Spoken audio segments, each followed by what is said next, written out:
Hello everybody, race one from Weighted to Win. Let's get straight into the action. The first is an 1160. They had about 12 mils of rain overnight. The Pens at 23. There was a bit of a downpour in the south of Johannesburg, but all good for the Big T this afternoon. Got Darren Burrows and Daryl Marie with me. We'll start with the first race where number 13, National Stars, top of the board. Darren at 2-1.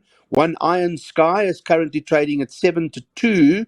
You can get 9-2 about the 2 Wind Water and the 10 Fish Eagle. And then there's 6-1 about the first time Air Fusion. Unfortunately, I don't know anything about that. What do you like in the first, Darren? Tricky start to the meeting. I thought it was like Wind Water. I did like him last time out. I know he was drawn one, but he did move across to the center. He had every chance, and he just didn't find the final 100. He had Dungeons only a neck behind him. So they're both drawn towards the outside. They should both be competitive. National Star returns after a bit of a break, but she has some strong form lines behind her name. I'm surprised to see her favourites, but I wouldn't be surprised to see her win. I would include 1, 2, 3, 10, and 13. Yeah, I was listening to what Sean Terry had to say, and he did say that, she may run well fresh, although this is a bit short for her, this 1160. Daryl, what do you think of the opener? Clyde, I'm in the camp of number 2, Windwater. In his penultimate start, he was taken out at the jump. He was desperately unlucky not to have won on that occasion. Last time out, it was his second run after a rest. I thought he ran slightly below par. I'm expecting him to win, and I thought at his current odds of 9-2, he's overpriced. I thought he'd be closer to favourite. So I'm expecting him to get the support and shorten in the market. If you like his chances, you have to have respect for number 3, Dungeons, who's not too far behind him, and he's obviously improved with those blinkers. So for me, it's 2 from 3. I think the 13, obviously, she could run fresh, but in my opinion, she's better over further. And just watch her move down to the start. In the past, I've seen her stride very short. All right, we'll take a note of that. That's the opener. Let's put our selections up the first race, then have a look at what we're going to do on this 9-race program. Daryl's quite bullish about this horse, Wind Water, to open up, currently priced up at 9-2.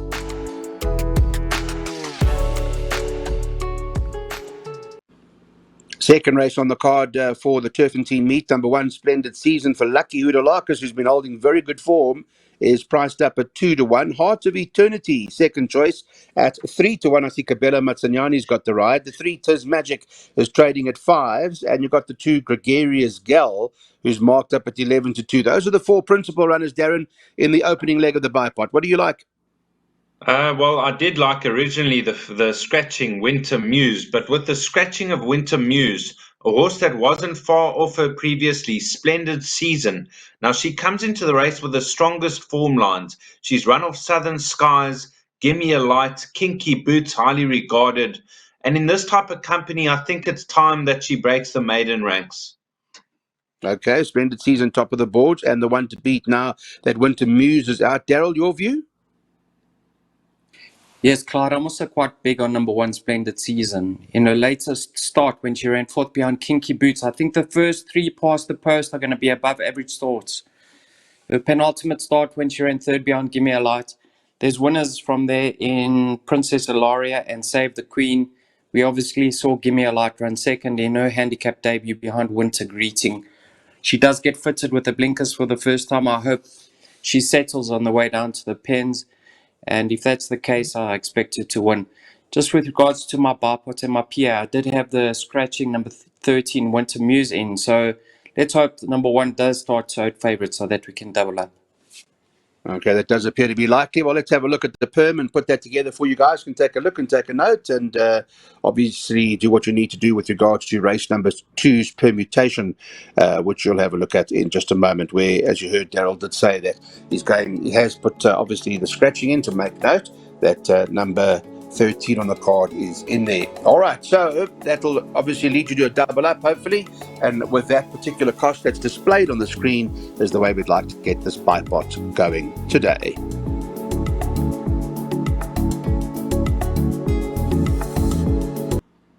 The third race is over the 1100 metres, and number 2, Fly Isabella Fly. Been doing the show at 10 o'clock this morning, 3 to 1. Number 1, Pinch Hit trading at 4 to 1. 4, Letitia's Angel 9 to 2. And number 10, Dark Tide trading at 5 to 1. 6 to 1 about the 5, Covert Operator. The 3, Gimme the Flame 7s. Most of them quoted, yeah. I see Feather the Nest is 10 to 1, and Prosper's Gift is your 16 to 1 outsider. Unfortunately, both 7 and 9 not running in the race. Take them out. Fly Isabella Fly, the one to beat. Pinch Hit starting to come back to form. What do you make of it, Darren? Honestly, I don't like the favourite Fly Isabella Fly. It wouldn't surprise me to see her win, but I just believe she's got a bit more to do, just winning her maiden. I thought Pinch Hit the horse to beat. He's found his best form with the tongue tie fitted last time out. Gimme the Flames not out of it. Dark Tide with 51.5 kilos. It is an open race. Okay, it does seem challenging. What do you think, Daryl? Clyde, I think I've found a little bit of value in number 6, Prosper's Gift. He's at the bottom of the boards, priced up at 16 to 1. In his later start, he was out at the weights on that run behind Tanganga. If you recall, twice the Storm was in there. Golden Prospect was slung in at the weights. He blew his chances at the start. He was on the back foot thereafter. But he didn't run a bad race whatsoever. You can see his ratings come down from 76 to a 68. He's not the best handicapped over here, but I think he could be better than what he's currently rated. And you can also notice that Nathan Klink gets a good tune out of him. So he's my value play in the race, number 6, Prosper's Gift. I've got healthy respect for the stable companion. Number 1, Pinch Hit. Darren touched on the fact that he was fitted with a tongue tie last time out and he ran his best race to date. So with those blinkers and the tongue tie, he is going to be my second pick. 6 from 1, Clyde. Okay, well, Ken Fonny Broncos run first and second, and one of them is priced up at 16 to 1 at the moment in Prosper's Gift. Right, let's get straight into the place accumulator because that's what it is. It's time for the PAs now, and we'll put Daryl's place accumulator up on your screen. You can take down those numbers, dot them in, and get them going because we've got to get ready to get our pick sixes on for the race to come just now.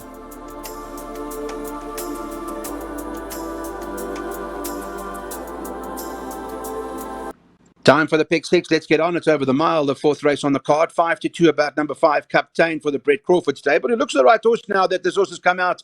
Tamara's Tree, Darren. Captain might just end up being the right one now. Yes, Clyde, originally in my pick 6, I banked Tamara's Tree, and when it was a big perm, and when he was taken out, I needed to bank in this race. So I banked Captain. He's coming on the right way with the blinkers fitted. He's acclimatized nicely. I thought the danger would be Flashy Apache, but he's slightly better over further. So I'm taking my chances, Keegan DeMello on Captain. Okay, well, he's held his form well. Daryl, that last run to Good Counsel was a promising run, beaten a half a length on the occasion. You like him? I do like him, Clyde. I think he's going to go handy, and that's his running style. So he's having his third run off the rest. He's super fit. Just go back to that run on the 24th of October. You can see for yourself he's 2.5 kilograms better off with Flashy Apache. But like Darren touched on, Flashy Apache may well be better over a furlong or 2 further. But we have had some overnight rain, which could favor Flashy Apache. So I'm not going to separate them. 4 and 5 for me, Clyde.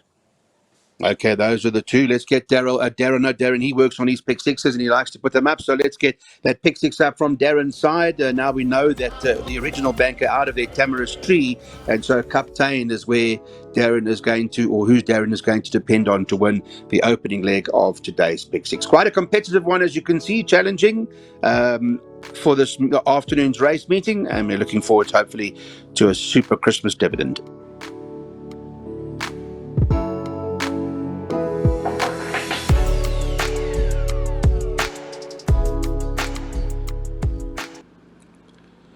Arlington Action comes to the course at 22 to 10 year race number 5. It's run over 2,000 meters. 9 Chasing Mavericks is 3 to 1 as the second choice. At number 3, Little Prince. I see the money starting to come for that now, shortened into 4 to 1 this morning. Stable starting to come right too. I see Fabian Habib having a few winners of late. Darren, your first choice. Definitely Little Prince. His ratings down from a 90 to a 76 Last time out, I watched that replay. He was making up good late progress late, suggesting he's looking for 2,000 meters. And if that's the case, in this type of company, he will take some beating. So Little Prince for me over Arlington Action chasing Mavericks. Okay, so you're going 3-2-9. Go to Daryl Marie, get an idea. The stable is starting to swing now, Daryl. Definitely, Clyde. They've had a few placings and a winner in Vegas High Rise. I think you can follow Fabian's stable now. I watched that replay of Little Prince in his later starts, and the more Gabriel asked, the more he gave. And I think he's going to love the step up to 2,000. He's definitely my top pick. I don't think there's any value in Arlington Action's price whatsoever. So for that reason, I'm playing to beat him. Clyde, my second pick. I'm going to go with number 6, and that's the Candice Dawson trained Bally Magic. Now, in his later starts, I believe that run was too bad to be true. He was the first horse beaten. And if he happened to run 4th or 5th, I'd say, yes, he wasn't good enough. But he was tailed off, and in my opinion, there must have been something amiss. In his penultimate start, Keegan DeMello steered him to victory. He is getting fitted with a set of blinkers first time. So if I believe he's better than his later starts, I have to give him a chance over here. So for me, it's 3 from 6. Okay, well, let's get a jackpot up because it's that time of the day. Jackpots, let's go. And there we go. It's Darren's jackpot that he's putting up. Work that out for you. There is the cost that's up on your screen. And you guys can figure out exactly what you want to do with the first opportunity today at having a go at the jackpot. Time to have a look at race number 6, 2,000 metres. And Paul Matchett steps out light of day at 28-10. Balvard for Joe Somers at 33-10, second favourite. And Lucky Hoodalakis in here with the 7-2 shot, Namakwa Blossom. I don't know where that leaves the likes of Erica Verdeniz with Franklin, who's currently trading at 6-1. Let's go to Darren Burrows. I'll start with you, Darren. Talk about this 2,000 metre race as to what your first or top of the boards we know is light of day. But in your case, who's top of the boards for you? Tricky race, Clyde. The class in the race is Balvard. Now, she will love the 2,000 meters on the standside track, but she's got to give 8 or 9 kilos away to horses like Light of Day, Namakwa Blossom, and Special Charm. So it's tricky at the weights. Light of Day, definite runner. I wouldn't exclude Franklin. I've included 1, 2, 4, 6, and 7. All right, so it's an open race. There are a few in here. If I see from the Gilded Grey, we had that horse Little Miss Sunshine that's come out there and has won, where Light of Day was second on the occasion. What do you think, Daryl, your side? Clyde, there's no doubt the younger fillies in number 4, Light of Day, and number 6, Namakwa Blossom, are unexposed over this trip. If you go to their breeding, Light of Day or Dam 1 over 2,000, so she should love the extra. There's no doubt number 6, Namakwa Blossom's going to appreciate the 2,000 meters. Her Dam 1 over 2,600. She only got a £2 penalty or 1 kg penalty for her latest victory. I think she's on the upgrade. So number 6 is going to be my topic, Namakwa Blossom, ahead of the likes of number 4, Light of Day. And then Balvard, like Darren touched on, she is the class act. She got stronger as the race went on in her later start. And number 2, Franklin can't be excluded. She's having her peak run and course and distance suited. But in a tricky event, my top pick will be number 6, Namakwa Blossom. Okay, Namakwa Blossom for you. Well, we know Samanga Kamala will know Balvard well, obviously, after that last start. Let's get into what the guys would like to do in this race. It's another jackpot opportunity, and Daryl's taken up the opportunity to get this jackpot on.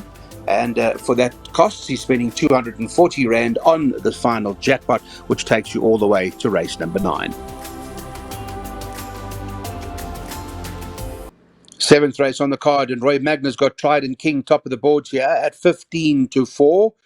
The Baron Buertus Yolanda Foslu stable at 9-2 about Admiralty Arch. Ash Fortune's got the 9 Timbavati River at 9-2. And Candice Dawson's got Just Be Nice, who's trading at 5-1. Those are the top 4 in the betting this 7th race. Darren, let's talk to you about this opportunity, the 1,400 meters. Just for those who don't know, all are participating as far as I'm aware. The last time we had a look, that's the field as you see it. The last time we were chatting this morning at 10 o'clock, all runners participating race 7. Darren, up to you. Trident King, the horse to beat. He's jumping from a one draw since relocating to the high fault. He's done absolutely nothing wrong. And I like that last effort. I like that penultimate effort behind Spin Doctor. He'll rate the horse to beat, but I have included 1, 2, 3, 7, 8, and 9. Okay, so you got it open for your side, Daryl? Yes, Clyde. Number 2 and 3, Admiralty Arch and Trident King. Now, they're both in good form. They're both distance suited, got great draws and jockeys. So a lot in their favour. I think the pace is going to be on with the likes of Robert Burns pushing forward from his tricky draw, Timbavati River, also with those blinkers, he likes to go forward. So I think the pace is going to be honest. Trident King will certainly have the run of the race from the one draw. Then you got the filly, Just Be Nice, who gets a sex allowance. You can see it's a classified stakes, and she does come into this race best weighted, 1 pound or half a kilogram ahead of number 5, Splash of Green.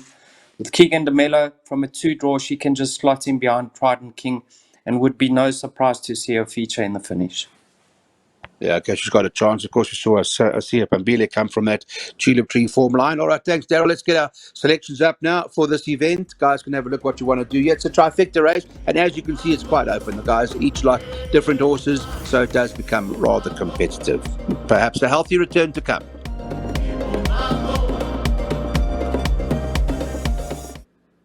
Here's race 8. They'll run them over the 1,400 metres, and Queen of Smoke was Stewie Pettigrew top of the boards this morning at 33-10.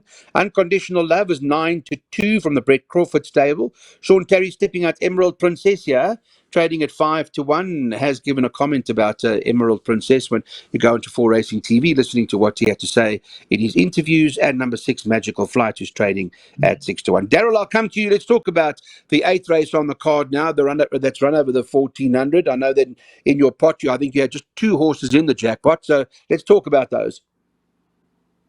Yes, Clyde. I think number 10, Queen of Smoke, is going to prove very hard to beat over here. You can see this filly's on the upgrade. She's improving with each and every start. And in her later start, when running second to Strange Magic, she got a little bit lost halfway through. And with those blinkers on, being fitted for the first time from a neat draw, she's drawn 2.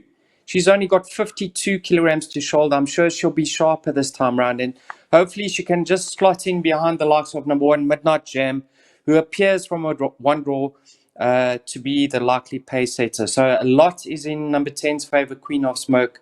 She's going to be my top pick. Midnight Gem over Okay, this Queen. course in distance, she seems to run great races. You can see in her penultimate start, she ran second to Bon Vivant, possibly ran ahead or above her rating. So she has to be respected, and she should reverse the form with Golden Aspen. So for me, 10 from 1, but this race doesn't stop there, Clyde. Okay, so you'll be taking your chances, hopefully surviving this leg of the jackpot.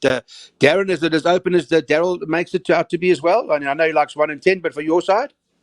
Well, I played wide here, Clyde. Midnight Gem, she is racing off her highest rating. Good second over course and distance to Bon Vivant. Emerald Princess also enjoys the Turffontein 1,400. And last time out, the mile was a little bit on the stretch. I think she'll improve from that run. And then Unconditional Love. Good second to Magical Flight last time out. That was her first run in the province, and she got a 4-point penalty for running second. So it's not going to be easy. I've gone wide in this race. I think it's wide open. Okay, I've got the gist of it right. The 8th race, this is what the guys are going to do then. As you heard, it's quite a competitive race. From Daryl's side, he's in his pots. He's depending on both 1 Midnight Gem and the 10 Queen of Smoke as the horses to beat. And you know that from the Midnight Gem does represent under your spell as far as the Bon Vivant run is concerned. That's the play for race 8 at this point in time. 9th and final at Turffontein over the 1,400 metres. I'll go, Daryl, I'll start with you and ask you the question, what you're waiting for, or what's the story? I'm waiting for Quantum to pass the line first, Clyde. This is hopefully an early Christmas gift on my behalf. Clyde, in her second start when she won her maiden, she made a filly called Strange Magic look very, very ordinary. Now, Strange Magic, we know that she's won a handicap start since then. She's rated 86. Quantum, she's lost the plot recently, but she's down to an 84. She's down from an 80 to a 74. And this daughter of our dear world, I've been waiting for her on the stand side track. She needs a testing course. She's got a lot of substance about her, and I think she's better than her recent form. So I'm going to tip number 8 as the each way play Quantum. Okay, Quantum's trading at 8-1 at the moment. Just so that you guys are aware, there's 3 scratchings at the back. They've taken out 5, 6, and 7. So Quantum is Daryl's first choice. Darren, let's go to you now in the Cape. The last race at Turffontein. What's your fancy? Well, I've been for Quantum the last 2 starts, and I think I've had enough. So for me, not right now. The horse to beat for me is Prairie Falcon. She's having a peak run, 3rd run after rest. Good second last time out over the mile. I think from a good draw, she's going to have every chance, and I'll make her the each way play Prairie Falcon over horses like What You Waiting For, Kwekwe Azul, and Mama Quera. Okay, just a quick update on the market. 1, What You Waiting For, 22 to 10 this morning. Number 3, KC Azul, 28 to 10. 2, Prairie Falcon, 3 to 1. And 8, Quantum is trading at 8 to 1. This is the last race. We'll put up for what the guys like to share with you. And it's from Daryl. You heard already that he's on to this horse, Quantum. Darren is saying he's been in that taxi a few times, no more for him. But let's see how it runs, the last race.